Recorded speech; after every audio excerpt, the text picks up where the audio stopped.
Muda dan berbahaya berisi bukan berisik. Welcome back guys di DP Muda.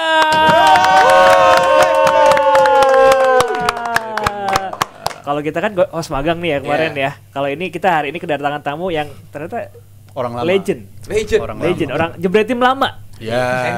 Senior. Lebih senior dari kita. Iya, seperti biasa ada gue Zuf, ada Fer, Rizal Pak dan tamu kita Sultan Raffi. Sultan Raffi ini udah hadir di acara jebret dari tahun 2020 terakhir. 2020. Itu DPI episode 100 ya? 100 ya. Gila. Spesial 100. Spesial episode 100. Respect. Dari Jebret Tim sekarang bisa muncul di frame-nya Jebret Media TV, gimana rasanya? Luar biasa sih. Gua sangat senang banget, bersyukur dapat kesempatan di sini, dapat Asik. undangan dari tim Jebret Media. Yes. Sasen sekali. Terima kasih baik Jebret Media. Yo. Asik. Makanya datang ke KPI. Betul. Berhubung kemarin juga lagi viral ya. Viral. Omongannya Pak CEO kita yang di Viral. KPI. Viral loh Iya, kemarin. di Padahal itu TikTok, 2 minggu lalu Instagram. loh Iya. KPI. Nah, kita ngomongin juga yang lagi viral juga. Apa tuh? Karena semalam akhirnya nih Chelsea mendapatkan kemenangan perdananya di Liga di tahun 2025 ini. Setelah kemarin mengalami masa-masa buruk di bulan Desember, akhirnya kemenangan perdana melawan Wolves 3-1 ya. Kalau kita ngelihat permainannya kemarin ya oke lah, ditambah juga Wolves juga sekarang kan berjibaku di bawah untuk terhindar dari zona degradasi. Tapi MU kalah sama Wolves. Iya juga ya. Iya juga ya. Udah bisa dibilang Chelsea is back? Ya, kalau dibilang Chelsea is back, gue malah mikirnya mereka nggak pernah pergi sebenarnya. Karena dari segi nyerang, dari segi mereka bangun serangan, bangun peluang, Chelsea nggak berubah sebenarnya dari Desember kalau gue bilang. Tapi yang perubahan di dalam 1 bulan terakhir, masalah konversi peluang mereka, yang mana itu menjadi masalah bagi mereka. Dan lagi-lagi beberapa kali sebenarnya ada game yang mirip banget kan gue selalu bilang di DPI, mereka bisa unggul, tapi nggak pernah nambah unggulan jadi 2 gol. Akhirnya lawan bisa back in the game dan akhirnya mereka kalah. Gak bisa kill the game ya mereka. Gak bisa kill the game, jadi itu masalah jadi mereka dalam 1 bulan terakhir. Tapi di match kemarin, gue ngeliat krusialnya yaitu mereka bisa ngerespon, mereka bisa kalau kebutuhan untuk nambah gol mereka bisa nambah gol. Dan lagi-lagi kalau masalah peluang gue rasa Chelsea nggak ada masalah sama sekali lah. Tapi kalau masalah defense itu juga jadi harus jadi perhatian karena dalam 1 bulan terakhir agak shaky juga defense-nya sebenarnya karena gonta-ganti mulu kan partnership di belakang sama kiper pun juga berapa kali ganti-ganti juga. Nah, ngomongin masalah defense nih, kemarin juga ada yang lagi balik lagi ya. Ada Iya. Chalobah yang baru debut setelah dia dipinjamkan ke Crystal Palace. Akhirnya dia ditarik balik sama Enzo Maresca dan langsung jadi man of the match. Lu sebagai kemarin, lu nonton kan semalam? Nonton. Habis main FIFA. Habis main FIFA, sebenarnya nonton sebenarnya main FIFA. Sembari. Budak biasanya kalau budak FIFA tuh pasti gitu lah. Iya. Chalobah tadi gue kagetnya malah di awal musim dia dipinjemin.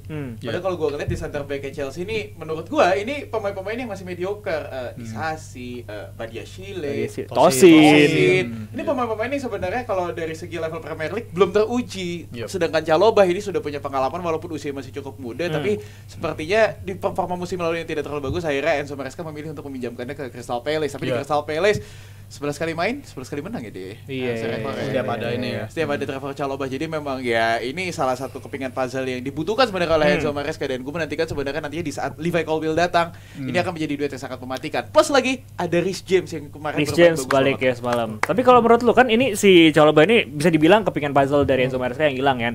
Dan musim lalu itu adalah faktanya dari 18 game, 8 kemenangan diraih oleh Chelsea ketika ada Chalobah dan 10 match itu kalah ketika Chalobah ini nggak ada. Lu Menurut gua ngeliat sih, Chalobah gimana musim ini? dengan adanya Chalobah sekarang ya, itu menjadi angin segar banget sih buat Maresca.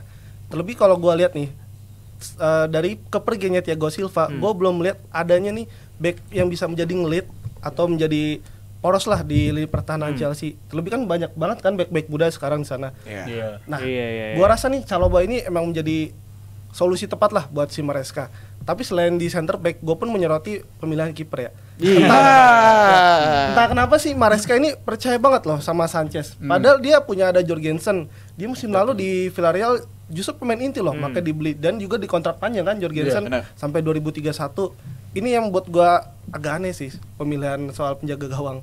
Iya, si Jorgensen ya. Padahal kalau dari segi shot stopper dan tiap kali dia dikasih kesempatan, gue bilang cukup oke gitu. Dan dia sempat beberapa kali di Premier League juga dicoba kan, salah satunya di periode Desember tersebut. Tapi ya jelas kalau balik lagi soal pertanyaan Chalobah ya emang dibutuhkan banget sih ya. Walaupun dalam rumor-rumornya Chelsea kalau ada tawaran lagi untuk dia 40 juta, happy-happy aja untuk melepas gitu. Jadi kayaknya dia ngeliat Chelsea ini ngeliat Chalobah nyata perform juga di Palace, yaudah gue angkut aja, toh bisa ngobatin lini belakang Chelsea. Karena daripada lu mainin Aciempong kan, habis itu Tosin ngisi lagi, gonta-ganti terus. Dan lagi-lagi kalau partner utamanya kan kalau menurut gue Colwill dan Fofana ya. Tapi Fofana sama sekali nggak bisa diandelin dari segi fitness. Jadi gue rasa ini langkah yang tepat banget karena dari segi pengalaman ya jelas ini lebih unggul lah dibandingkan Aciempong, dibandingkan yang lain-lain. Chalobah udah paling cocok menurut gue. Gue mau ralat kata-kata gue tadi. Iya, betul. Ternyata rasio kemenangan dari Chalobah itu 75% ketika tanpa Chalobah Chelsea rasio kemenangannya adalah 37% di musim lalu. Setengahnya berarti. Di musim lalu itu. Dengan 10 kali kemenangan kalau ada Chalobah dan kalau nggak ada Chalobah 8 kali kemenangan. Jauh. Ya terbukti kan maksudnya akhirnya di saat dia kemarin bermain tidak hanya di sisi defense yang bagus banget dari Chelsea tapi dia nyiptain 1 assist. Iya. Kepala itu. Harusnya gol. Dan hampir gol tuh. Harusnya gol. Iya. Ya untung ada yang nyebokin ya.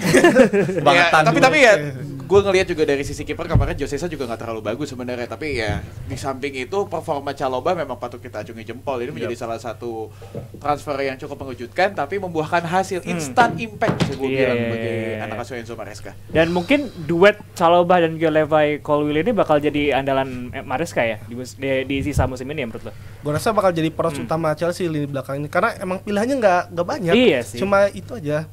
Banyak sih, tapi kalau lu mau coba Aciempong ya silakan. Mau coba disasi lagi? Wah, enggak sih kalau gue. Terlalu mediocre soalnya. Buat di Premier League-nya itu kadang suka kayak expose dan itu menurut gue butuh pemain yang punya pengalaman Premier League. Udah proven lah istilahnya. Iya Chalobah bisa nawarin hal itu. Iya, itu kesalahan juga sih ya minjemin dia ke Crystal Palace. Awalnya kan dia nggak dipercaya kan istilahnya.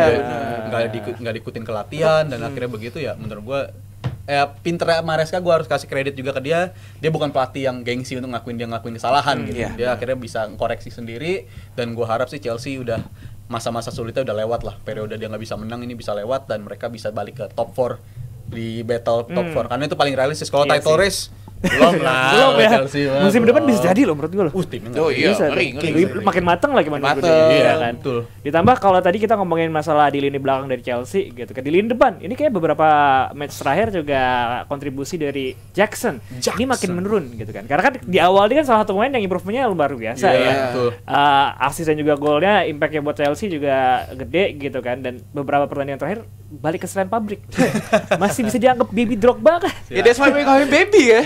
Baby karena memang sebenarnya masih muda sekali dan kemarin kalau gue ngeliat statistik di Desember kayaknya dia hampir gak cetak gol deh kayaknya. Praktis hanya 1 gol juga 1 assist yang diciptakan oleh Nicholas Jackson dan itu yang membuat performa Chelsea juga menurun karena kalau gue ngeliat dari skema yang dilakukan oleh Chelsea dalam melakukan penyerangan ini banyak banget crossing. Sedangkan kalau kita tahu pemain Chelsea ini gak terlalu banyak yang gede gitu loh. Paling cuma center back-nya aja yang gede, Tosin, Disasi, sama mental yang gede. Tapi kalau gue ngeliat juga ini yang makanya harus dibenahi sama Enzo Maresca. Apakah harus mencari striker atau ganti pola permainan? Ada posisi Marc Cucurella yang biasanya masuk ke dalam kotak penalti, tapi itu nggak cukup karena kalau dari segi postur ketemu back Premier League yang gede kayaknya agak sulit. Apalagi kemarin kalau kita lihat cukup riskan counter attack dari Wolves cuma berhadapan dengan 2-3 pemain dari Chelsea. Jadi ya kalau gue lihat itu kemenangan yang bagus. Ini buat ningkatin mental tapi banyak banget PR sebenarnya yang harus dihadapi oleh Enzo Maresca, Bes. Lu ngomongin Cucurella gue jadi ingat lagunya. Saya lah. Kalau menurut kalian solusi di depan Chelsea apakah memanfaatkan yang udah ada kah? Nkunku masih ada. Joe Felix juga katanya mau di Mark Guiu juga ada. Joe Felix mau cabut ke Milan tuh katanya juga. Kalau menurut gue sih Chelsea harus beli striker ya. Karena nggak mungkin dong cuma ngandelin Jackson seorang nggak mungkin. Apalagi lapisnya kan Mark Guiu masih sangat muda banget. Menurut gue masih kurang sih. Kalau memang Maresca berani main false nine, ya udah mainin aja Felix di situ. Entah kenapa Felix ini kayak sulitan banget loh dapat menit bermain. Terlebih kan trio depan atau quartet di depan tuh udah menurutku udah pakem banget sih si Chelsea. Palmer, Madueke, terus Pedro Neto sama Nicholas Jackson. Entah kenapa Maresca ini kayak kurang berani gitu buat mainin Felix. Apalagi Sancho buat opsinya kan. Jadi menurut gua agak sulit sih kalau Chelsea masih ngandelin Jackson seorang sih. Dan masalah di Desember waktu itu kan Maresca kritikannya adalah lambat banget urusan pergantian pemain ya, terutama dari segi striker. Justru gue jadi bertanya-tanya gitu. Jackson di bulan Desember sampai Januari ini emang lagi underperform, tapi kesempatan untuk si Nkunku buat jadi kesempatan starter itu nggak datang sama sekali. Ini menunjukkan kayaknya ini Maresca kayak nggak terlalu percaya sama Nkunku gitu. Karena perform striker lu lagi drop aja lu tetap percaya sama dia.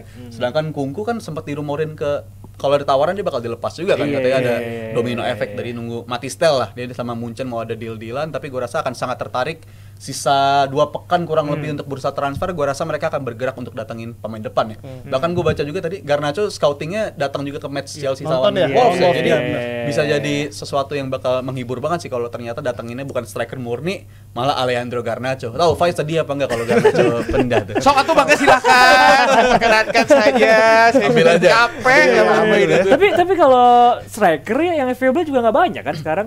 Iya sih. Kalaupun ada available, ada harganya. Iya, Ada harganya dan itu rumor-rumor mahal. kan belum ada nih yang mengarah Iya. ke Chelsea ya kan. Betul. Dan Iya kan? mungkin arahnya dia bakal responnya nunggu ada yang keluar dulu baru datengin pemain. Gue rasa itu langkah yang paling realistis. Dan kalau Nyetang Kungku ada yang nawar dan udah terbukti dia nggak dipercaya sama Maresca, gue rasa mereka akan bergerak ke striker yang udah proven dan usianya dari profil juga udah yang mateng lah. Bukan lagi striker buat jadi pemain muda. Karena buat apa lu datengin striker muda?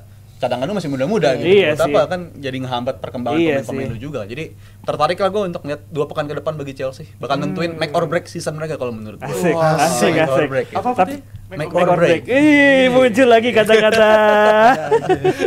Ada aja emang ya kalau Iya, di sini iya, gitu biasanya iya. kalimatnya ada aja gitu bahasa Inggris gitu. Tapi gue nggak sabar sih nunggu Chelsea musim depan di mana pemain-pemainnya udah mateng gitu Iya. kan.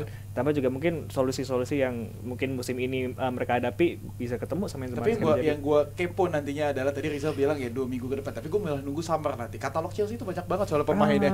Siapa yang bakal dijual? Iya, siapa yang bakal dijual, berapa profit yang mereka dapatkan, dan masih mereka banyak- bisa ngambil pemain-pemain bintang nanti dengan Iya. pemain Banyak itu. yang udah dealnya dari tahun lalu, Masih datangnya baru iya. nanti. Iya, Banyak iya, pemain-pemain iya. muda Itu yang gue kepo nantinya dengan Chelsea bagaimana nanti di musim depan. Kalau musim ini menurut gue ya kayaknya 4 besar aja deh. Tapi kalau misalnya ngeliat musim depan, ini bakal jadi tim yang sangat berbahaya. Serius. Liverpool, City, nggak tahu gue masih nganggap City apa enggak. Soalnya mainnya bagus kemarin. Liverpool, City, Arsenal, ya hati-hatilah. Ya, good luck lah. Tumben-tumben lo kita bahas Chelsea lah gitu. Iya. Biasa rame nih, biasa Banyak MUTV, loh, MUTV. Chelsea tuh. Nggak mau, jangan. Udah gak suka MU. Kita bahas apa lagi nih? Kita juga sobat MU karena memang MU udah lagi jelek. Jadi ya udahlah kita kesampingkan MU karena nanti malam kita akan menyaksikan pertandingan kembali lagi. Kita menyaksikan pertandingan dari UEFA Champions League. Yes. Ini sangat-sangat kita nantikan 2 match terakhir, 2 match day terakhir untuk memperebutkan 6 poin dan juga 24 tim yang akan lolos ke babak selanjutnya. Ini dia jadwal yang akan dimainkan di hari Rabu. Di nanti malam kita akan menyaksikan pertandingan yang cukup menarik. Ada Atletico Madrid, Bayer Leverkusen, ada Benfica dan juga Barcelona. Namun gongnya ada di hari Kamis. Bisa dilihat ada 2 tim sultan yang akan bermain di sana. Asik. Ada PSG dan juga Manchester City. Namun ini naasnya adalah 2 tim ini berada di zona merah. Belum tentu mereka bisa masuk ke babak playoff. Apakah ini memang drama yang diciptakan dari format baru UEFA Champions League? Gue sempat skeptis sama format baru ini ya, Champions League, karena dari jumlah main banyak banget, tapi gue jadinya cukup menikmati gitu, karena terbukti tim yang udah favorit nggak nyaman-nyaman banget untuk di format kayak begini, karena 2 kali bahkan 4 kali ketemu lawan yang notabene tim kuat, 4-nya baru lawan yang bisa dikatakan bisa mereka lawan lah. Tapi Yeah. terbukti kesulitan mereka juga gitu, tim kayak PSG, tim kayak City, mereka kesulitan untuk tanding di format kayak begini. Dan ini benar-benar kalau dari segi kompetitif, gue bilang kompetitif banget sih ya, karena dari jumlah main kandang 4 kali, jumlah main tandang 4 kali juga, dan gak ada pertemuan 2 kali kan, semuanya Iya, masing-masing iya, ketemu sekali, itu benar-benar sangat berpengaruh. Dan gue ngeliat tim-tim kayak City ini cukup kesulitan, bukan karena dia kesulitan karena formatnya dong, tapi emang secara individu dan secara kolektif permainan emang lagi menurun banget sih City ya. Tapi gue harapan gue kita akan ngeliat wajah yang berbeda dari City di pertandingan lawan PSG nanti lah, hari Kamis dini hari ya. Iya, Ya, Kamis ini. iya. Lu pede berarti hasil dari Ipswich ini akan dibawa menghadapi Paris Saint-Germain nanti? Gue gak akan kaget kalau sampai akhir musim gak ada match kalah sampai seri lagi. Wah. Karena bagi fans Liverpool ini tim hantu cuy. Iya Tim sih. hantu cuy. Diam-diam. Bisa sampai menang terus tuh bisa Iya ini sih, tim. iya Gue sih. ngeri sebenarnya Iya sih. selalu sama City. Tapi kalau ngebahas soal pertandingan PSG lawan si City ini Iya. menarik ya, karena 2 pelatih si Enrique dan juga Pep Guardiola, Iya. dua-duanya sama-sama pernah melatih yes. Barcelona. Juara Ini champion bakal lagi. iya. Dan menurutku ini sih apa namanya, kalau kedua tim ini bermain, City lebih diunggulin sih menurut gua ya. Kenapa? Karena ya itu, ditambah kemarin kemenangan besar sama Ipswich 6-0, itu ngeliatin banget kalau City ini bisa jadi hantu sama kayak yang dibilang Rizal tadi, dan bisa jadi apalagi kalau ngelihat head to head dari kedua tim ini dalam 5 kali pertandingan terakhir, City menang 4 kali dan PSG itu cuman menang sekali. Dan Di terakhir antara mereka main di tahun 2021, even tuh PSG masih ada Neymar, Mbappe. Messi, Mbappe. Tambah sekarang PSG Madeleine Barcola. Nah, itu dia. Bagus Dembele. Barcola. Itu Barcola bagus. Bagus. Gue bukan kalau jelek. bahas City nih, gue jadi inget quotes nih. Apa Apa tuh? tuh? Lelaki tidak bercerita, Wah. namun membuktikan dengan perlakuannya. Itu yang dilakukan oleh Pep Guardiola sekarang. Kemarin habis babak belur, habis sore, ini pribadinya lagi nggak baik-baik aja, tapi ternyata minggu kemarin ini bisa menghantam Ipswich 6-0. Ini modal yang cukup gak sih untuk Bro, menghadapi kehilangan PSG? setengah. Yang sebenarnya kalau kita ngomong PSG 5 match terakhir juga bagus sebenarnya. Iya. Menurut gue City bakal menang sih. City bakal menang. City. Ya, betul. Bisa. Karena menurut gue ini duel dua tim seimbang, namun City lebih diunggulkan karena apa? Dia lebih kolektif permainannya. Dan menurut gue PSG musim itu udah nggak seseksi musim lalu. Iya. Semenjak Mbappe keluar. Sampai keluar. Tapi secara permainan dia lebih bermain secara tim. Apalagi kan sekarang wingernya lagi on fire banget dong si iya. Barcola, terus di kanan ada Dembele, strikernya juga Kolomwani. Semenjak Goncalo Ramos cedera, gua rasa Iya, Goncalo emang Ramos. Kolomwani emang solusi terakhir sih buat sebagai kepingan terakhir di lini depan Tapi PSG. mau cabut juga. Ramos udah sembuh soalnya. Ramos sudah sembuh soalnya. Tapi ngeliat City ini match yang bakal krusial banget sih menurut gue ya. Karena siapapun yang menang gue rasa akan satu langkah ngamanin posisi di Iya. babak selanjutnya. Walaupun dari segi playoff dulu mungkin ya mereka kalau nggak ada harapan untuk lolos secara direct di peringkat 8 teratas, menurut gue sulit banget. Tapi kalau mereka bisa salah satu saling mengalahkan di match ini, gue rasa akan ngebantu banget booster bagi mereka dari segi kepercayaan diri juga. Karena City gue cukup kecewa di beberapa match mereka di Champion ya. Lawan Feyenoord lu 3-0 harusnya aman lah buat tim kayak City. Masuk di 15 menit terakhir tiba-tiba kolaps begitu Iya. aja. Menurut gue itu harus dihindarin. Dan beberapa pemain juga mulai nyetel lagi kayak Foden ya dalam 10 game terakhir gue rasa dia udah mulai nyetel. Ini bakal berguna banget bagi City, apalagi kalau lawannya PSG. Entah kenapa gue tapi kalau siapapun yang tersingkir gue happy juga sih karena tim gue nggak suka dua-duanya sebenarnya. Nah, gue pengen nanya itu tadi ya Bang Zal. Dari dua tim ini, PSG dan juga City. Lu senengnya siapa yang nggak lolos nanti ke Champions? Kalau lu kayaknya siapa? City lah sebenarnya. Lu City? Iyalah. Idealnya ya. Idealnya. Tapi ngeliat gue pengen kompetitif kayaknya City boleh lah berlanjut. PSG ini gue selalu kesel ya bawaan sama PSG. Tapi kalau City kayaknya bakal menarik banget. Dan gue khawatir ya kalau mereka udah nganggep Premier League bisa direalistis dimenangkan. Mereka all out-nya all out fokusnya di- di Champions League. Menurut gue bahaya ini tim justru di Champions League begini. Titel keduanya nih bisa jadi nih. Back to back ya. ngeri Back to banget back. lagi. Lu City? Apa PSG? City dong jelas. City Jelas. dong, jelas. lanjut. City PSG. berlanjut ke selanjutnya ya. Lanjut terus dong. Bisa jadi. Karena menurut gua format baru UCL ini dia ngebikin tim-tim gede itu kayak gengsi makin naik. Iya. Masa iya kalau lu nggak masuk 8 besar? Iya Iya. sih. Nah, itu. Iya, masalahnya Iya kalau sih. kita lihat di peringkat 7 sama peringkat 8 itu Brest sama Lille. Iya. Siapa yang nyangka?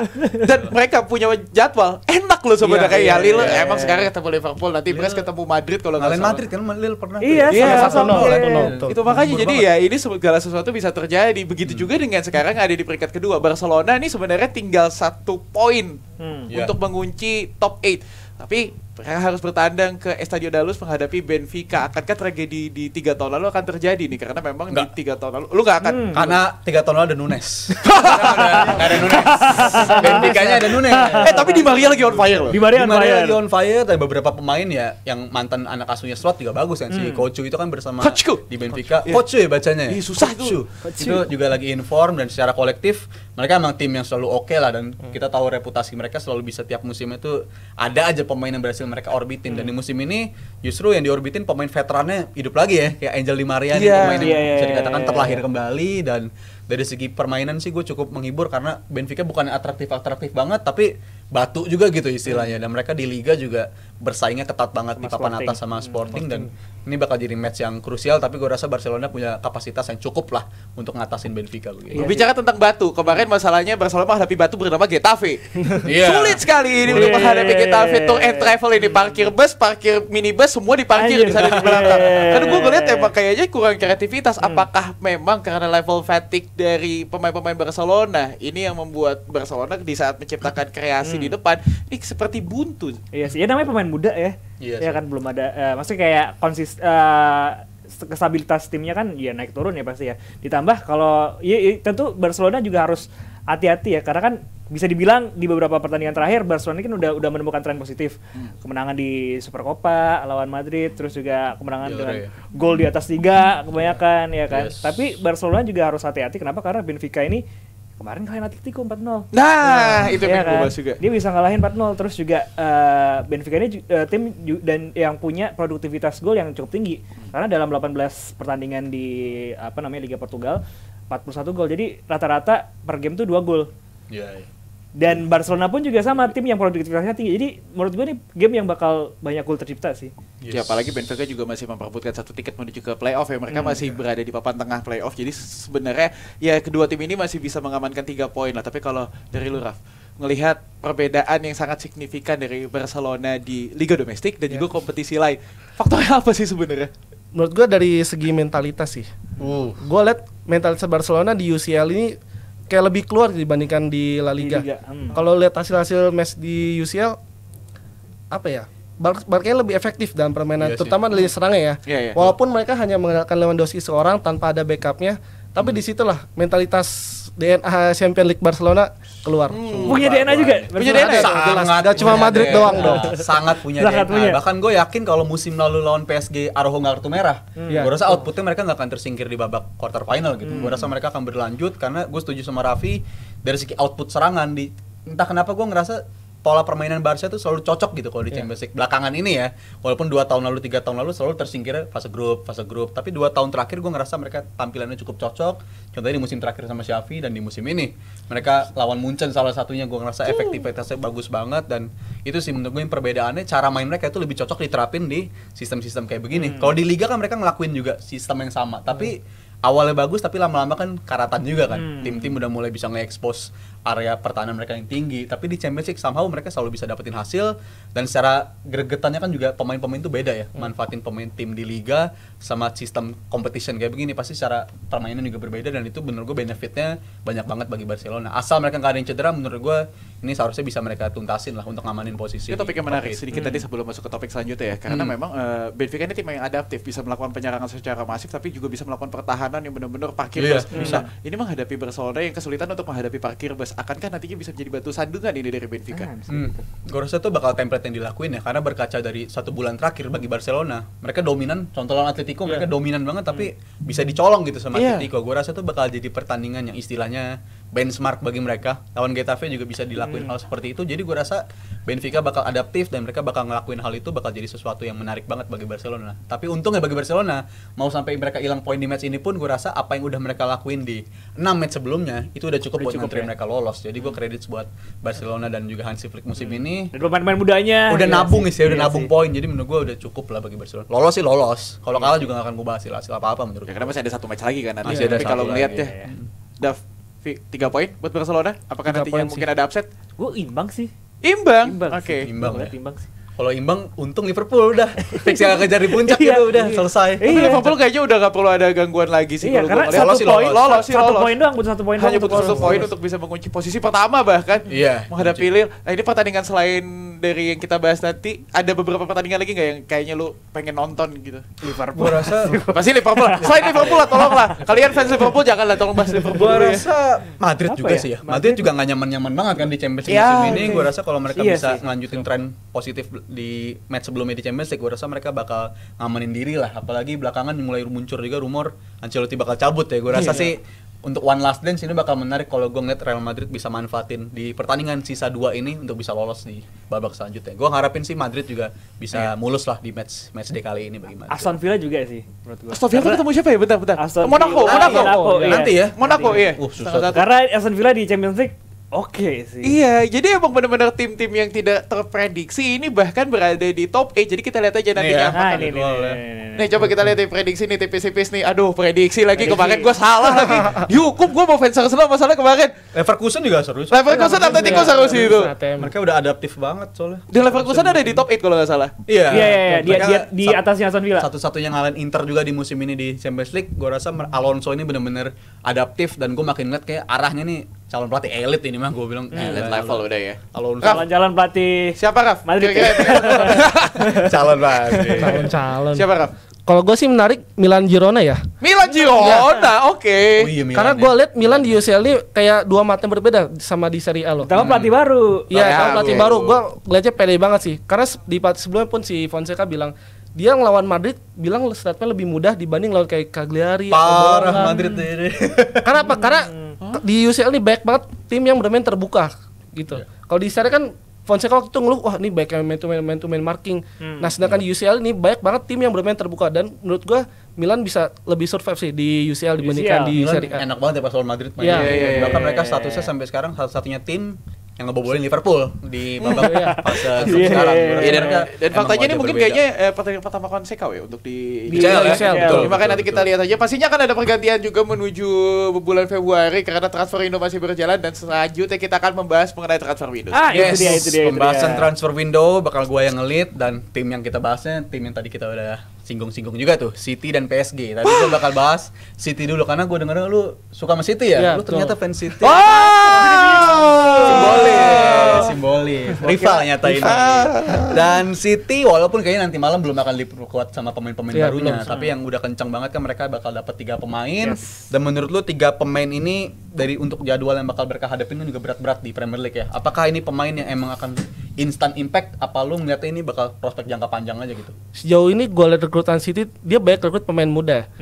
Nah, gua rasa pemain-pemain muda ini masih butuh waktu lah, minimal tuh semusim buat improve Musim. sama strateginya Pep Guardiola. Kalau buat instant impact sejauh ini gua nggak ngeliat sih ada pemain yang pilihan Pep. Tiga-tiganya itu.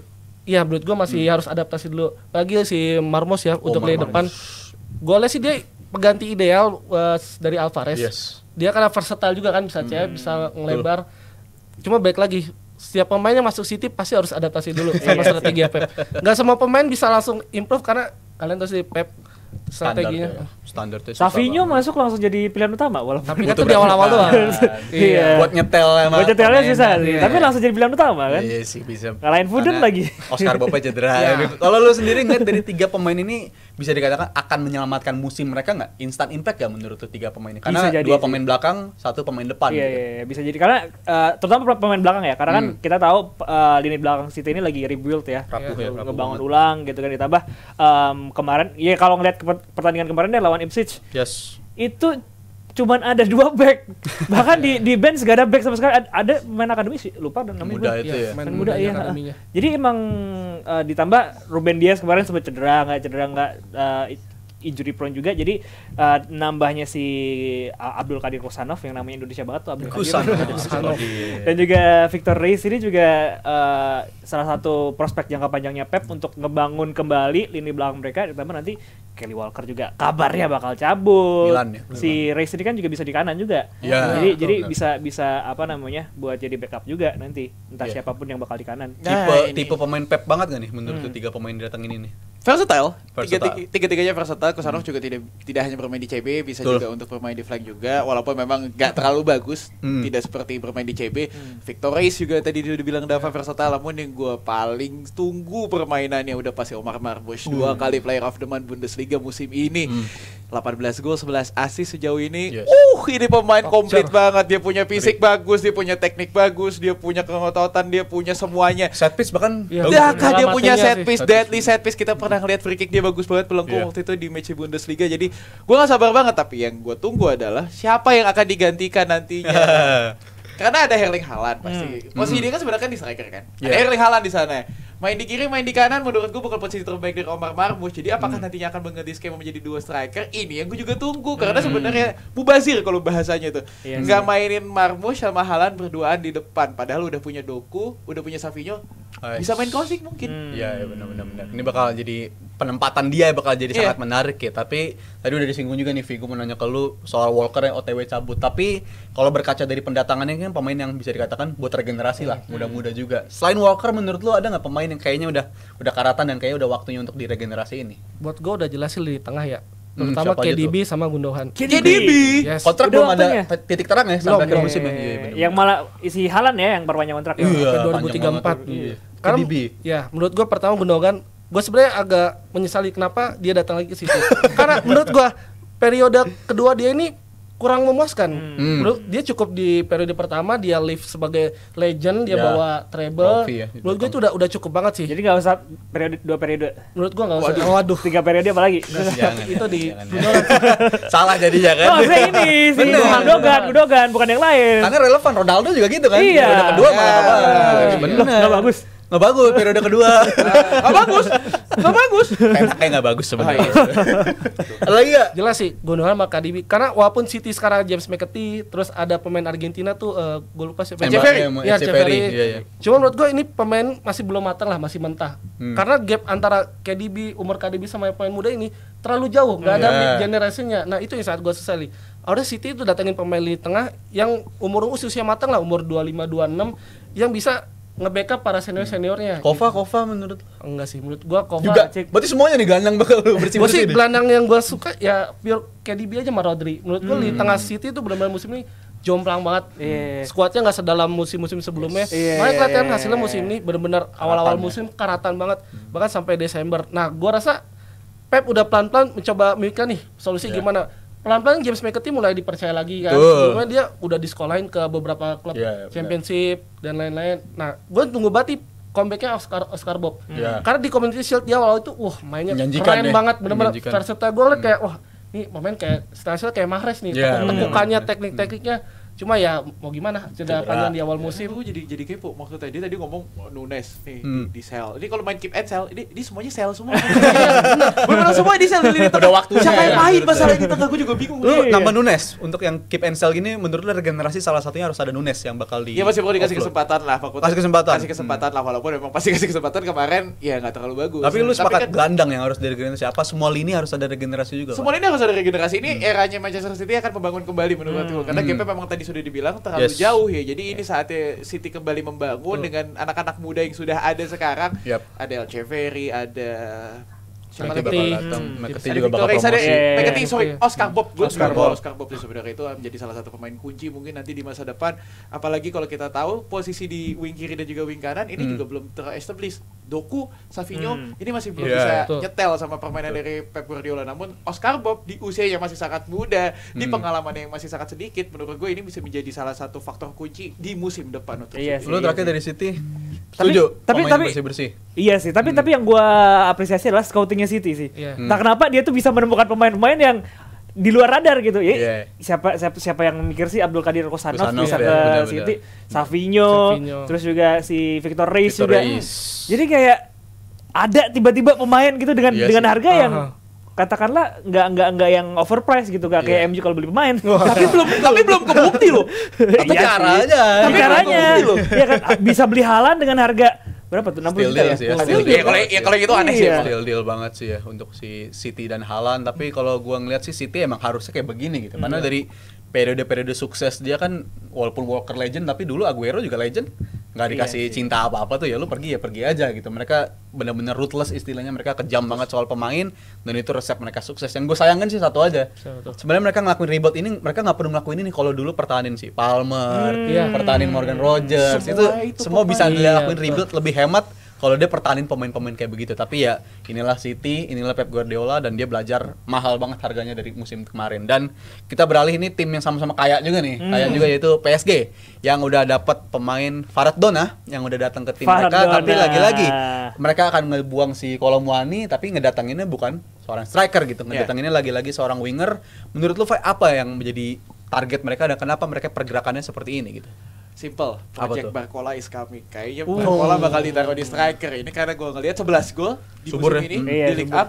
Dan 11 gol dicetakkan oleh Barcola semuanya dari dalam kotak penalti. Swiss box in the box. Jadi ini pemain yang benar-benar bisa sangat tajam sekali nantinya dengan mendapatkan supply dari Ousmane Dembele, Kvaratskhelia, mungkin Lee Kang-in juga akan ditaruh di posisi cam nantinya. Jadi sangat banyak sekali opsi yang bisa digunakan oleh PSG dan di lini depan. Belum lagi ada Gonzalo Ramos, Doué juga yang dari Rennes juga bagus itu. Jadi sebenarnya ini pembelian yang sangat pintar karena memang sebenarnya PSG butuh sosok superstar di tubuh seorang Kvaratskhelia. Masih 23 tahun, 20 juta apa 70 juta? 70 ya. 70. I think still deal. Oke lah ya. Oke, 23 tahun dengan segala CV yang sudah dimiliki oleh Kvaratskhelia, ini still deal sih. Tapi menarik sih.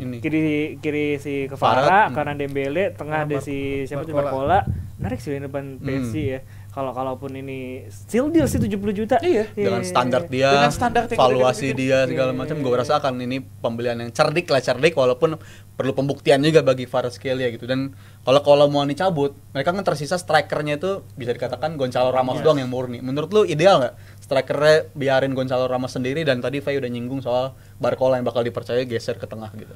Menurut gue kurang ideal sih. Tapi kalau emang si Enrique ini mau maksimal potensi Barcola, bisa banget dia jadi striker ataupun false nine. Selain Barcola pun menurut gua ada satu nama yang bisa ngisi posisi false nine, yaitu Lee Kang-in sih. Karena gua lihat Kang-in ini pemain yang sangat versatile sih. Dia sangat mobile dan punya daya jelajah yang sangat tinggi sekali sih di tengah. Jadi dengan formasi false nine gua rasa Enrique bisa berbuat banyak sih, tapi mungkin berbuat banyak di liga lokal aja sih. Di UCL belum. Iya, dia punya jelajah tinggi soalnya dia alumni Jejak Petualang soalnya. Ya.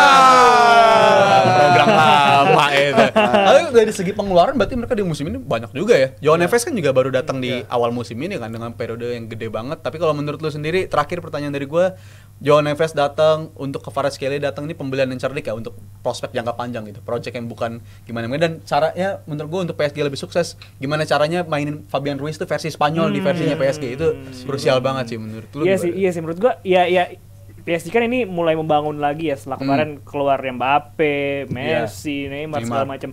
Ditambah dengan keluarnya bintang-bintang itu mereka ngebangun semuanya biar bermain secara tim. Jadi dengan nambahnya Kvaratskhelia segala macam ini akan menjadi apa ya? Ya walaupun PSG ini di Ligue 1 nggak ada saingannya. Masih unbeaten ya? Masih unbeaten juga. Tapi untuk di Champions League ini biar mereka bisa berbicara lebih banyak gitu. Nggak ada DNA. Iya. Oke lah, gue gitu pembahasan dari City dan PSG cukup dari gue. Nanti bakal kita bahas di DPI mungkin soal review pertandingan nih. Gue balikin ke Dasu. Let's go. Seperti biasa di akhir segmen kita bakal main game. Di Hat-Trick Hayu Trivia 5 detik. Hayu! 3 edisi terakhir yang menangin gue adalah bintang tamu. Gue hari ini berharap lawan lu lagi. Jadi beban nih. Aduh, kita jelasin dulu Dav, ini formatnya seperti apa. Nanti akan ada 10 pertanyaan dan kita akan menjadi di 2 tim. Gue bersama Dava dan Rizal nanti akan bersama dengan Raffi. Masing-masing akan menjawab secara bergantian. Nantinya siapapun yang akan mendapatkan poin lebih tinggi dia akan menjadi pemenangan, dan yang kalah akan mendapatkan punishment yang akan ditayangkan di Instagram dari Jebret. Let's go. Bel dulu seperti biasa. Let's go. Gue kasih ke Raffi buat tentuin bel. Bikin bel. Apa ya? Natnet ya dah. Natnet. Kita net no. Simpel aja. Simpel aja. Main kan? Jangan dari gua dulu kali ya, dari Dava dulu ya. Biasanya kan dari gua bisa. Boleh. Raffi ya. Sikat, ini dia pertanyaannya Bang Abrar. Bang Abrar. Suara gue udah kedengeran jelas. Wah, kencang sekali. Kencang sekali suaranya. Jelas. Iya, betul. Jadi siapa pertama? Dava dan juga Raffi. Oh, oke. Pertanyaan pertama untuk Dava dan Raffi. Takut gue nih. Sampai tahun berapa Haaland memperpanjang kontraknya di City? Natnet. Yes. Cepetan. 2034. Iya. Cepet banget. Buat apa Fan nunggu City soalnya. pertanyaan selesai? Langsung. Makan capek lagi. Pertanyaan kedua.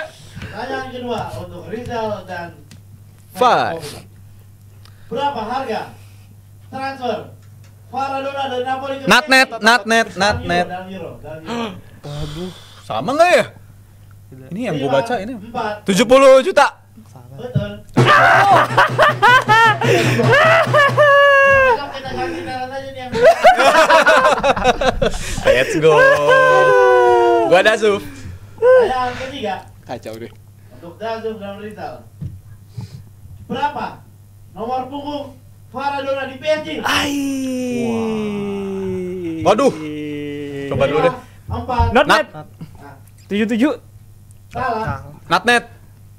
17. Tetot. Jawabannya 7. Kan gak ada 7. Dapat itu. Kenapa lu 77? Gue langsung. Lah kan di Napoli 77 jadi. Di mana? Udah pakai baju ya? Udah diginiin ya? Udah. Oh, berarti. Apa. Yang penting ada poin. Ada 7-nya, bener. Iya benar, ada 7. Banyak kan Dia juga. Tertinggi. Iya. Let's go Bang Abrar. Pertanyaan keempat berarti. Pertanyaan keempat untuk V versus Raffi. Raffi. di mana klub Abdul Qadir sebelum Natnet. ini? Lens. Oh, Oh, gila. Dia langsung mencet. Iya. Udah tahu. adalah menggendong. Bukan Rizal ya. Kamu boleh lebih pintar ngomong, tapi kamu lebih tahu. Itu Bang. Beda ini soalnya nih. Andalan gua. Respect. Ini siapa di sekarang? Gua marah. 3-0. Astagfirullah. Jadi kalau sampai 5-0 Ini gua usah ganti. Forfeit. Apa Gerardo sama Yuno? Jangan bahaya kalau Euro. Pertanyaan kelima. Let's go.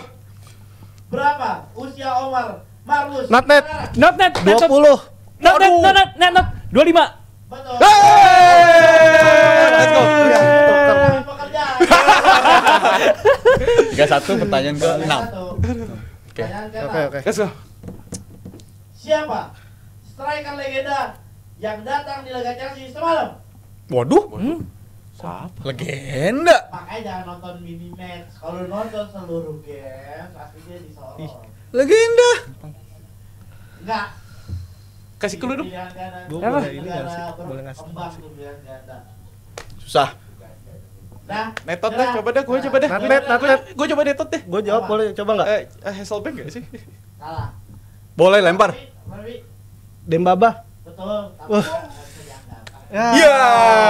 Mana Demba. yang jauh, Wi? Iya. Gue kemarin soalnya suka review FIFA jadi gak terlalu nyimak. Dia nanti ya. 31. Pertanyaan 7. Pertanyaan ke-7. Godazov. Gua Godazov. Kita harus bener semua dah. Berapa jumlah gol Madueke musim ini di PL? Waduh, sama dua lagi. Susah itu. Natnet coba Berapa? 6. Betul. Gila. Kakak kejar dong. Gila. Enggak perlu jawab udah kakak kejar ini. Ini gua kasih kesempatan ya buat lu berdua. Ayo, dong, makasih. Pertanyaan poinnya 2. Banget. Dia nggak bisa jawab. Hukumannya udah. Wah. 41 nih 41 gue. Nggak, ini Dua-duanya bisa jawab. Lu juga bisa jawab, Jang. Oh boleh. Oh ini dua lagi boleh. Oke. Lawan 2. Oke. Tuan tuh. Menit berapa? Yang ku baca gol ke gawang MU. Ya siapa? Yang ku bawa kemarin. Natnet. Nah, Menit 5. betul nih. Kata Drogba begini nih. Kalau kata Drogba selesai ini. Jal, kasih tau, Jal. Kata-kata terakhir Jal buat Aduh, lagi-lagi udah berpekan-pekan semenjak formatnya kayak begini, gue masih unbeaten coy. Ini format baru yang sangat cocok buat gue dan untuk hukuman. Aduh Om Yu. Jadi bener-bener Mas Rio dan kita jadi pemenang lagi, Vi. Lagi-lagi bintang tamu pemenang. Selamat. Dan hukuman Selamat. buat lo berdua. Ini karma karena waktu itu dia ngerjain gue selebrasi Mazraoui. Wah. Si pernah golin tuh Mazraoui pernah selebrasi. Jadi silakan nikmati bikin challenge dari Bang Abrar lagi. lo Kekal berdua. maning son, kekal maning son. Nanti hukumannya tonton aja di Instagram Jebret Media. Terima kasih sekali lagi Sultan Raffi udah mampir ke DP Muda. Thank you. Terima kasih buat Jebretnya yang udah nonton. Jangan lupa untuk tulis kolom komentar ya, gimana menurut kalian apa yang perlu kita bahas di DP Muda minggu depan. Kita akan ketemu lagi di episode berikutnya. Bye bye. See you.